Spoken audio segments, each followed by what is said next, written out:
My grandfather stood up, walked around a bit, looking at the shelves around him, then turned to look at me, his expression neutral, although it shows confusion. With my knowledge as a veteran, and having almost participated in the recovery of the land, I can tell you that humanity has not wanted to lose its roots. Roots?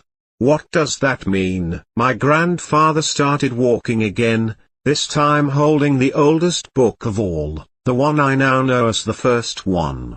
It's not very useful at this point, but it's very important since it was he who started this path. As far as we know and hearsay, ancient humans went to regular school, graduated, went to university to study a career to earn a degree and then go look for work.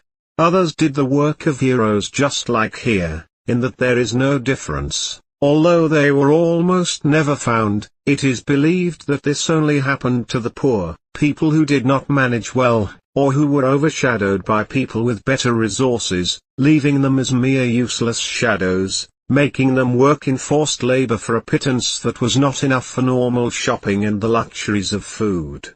Do you know who these people are in this society? The answer is quite obvious. Since blesseds became common, they've filled a large portion of jobs, becoming the most sought after and prized in any position. Even thinking that Adam was the first blessed user is the most optimistic, as it means blessings have always existed, but that doesn't explain why there are no blesseds and discrimination still exists.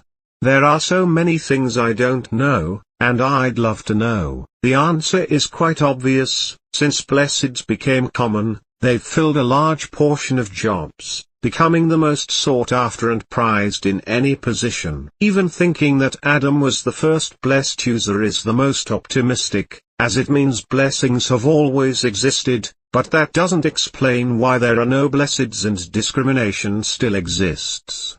There are so many things I don't know, and I'd love to know. You mean the unblessed? My grandfather turned to walk over to a bookshelf near the television, which had a ton of books, from new to old. Exactly, they occupy that place. That's why the author of this book, Jari Stewart, with the blessing of teleportation, embarked on a journey visiting different universes. It took him years of searching. His family and friends came to believe he was dead, but he returned completely healthy and with his mind illuminated and full of ideas with what he saw. My grandfather opened the book and gave it to me to read a little. I took the book, laid it on the table and watched it while my grandfather continued talking. There are universes where not all people have a special ability, which are like the unblessed. That's why he never showed his power there. So he had to travel around the place by vehicle little by little, letting himself be surprised by the wonders of each universe he visited. Why didn't he use his power in public? Was it to avoid causing the same events as in this universe? I wish it were like that, but no, since in that universe people have no powers. If someone like that appears with a unique and surprising ability, they would end up kidnapped to be used as an experiment. That person would practically be killed by the government and used for experiments, resulting in a horrible, painful death full of agony. After hearing my grandfather's words, I lowered my head to think. That makes sense. The government has never bothered to turn the blessed on its head. After all, that's part of society. Even the top brass have special abilities. Besides, the government doesn't exist as such. Everything is governed by the heroic society, and as its name suggests, it's governed and administered by nothing but outstanding people. It's true, though, there's only one ruler in charge of everything. Even so, I continued rereading the book a bit to realize what it said was true. I was surprised when, looking at various pages and flipping through them, I discovered a full page with people on stretchers with unrecognizable wounds, including others where you can see people in capsules or with tubes inserted into their mouths and other parts of their bodies. Grandpa, don't tell me these are. My grandfather approached, leaning over to look at the book, observing the images with the people. Obviously, he wasn't surprised, but his gaze showed that he was seeing something obvious.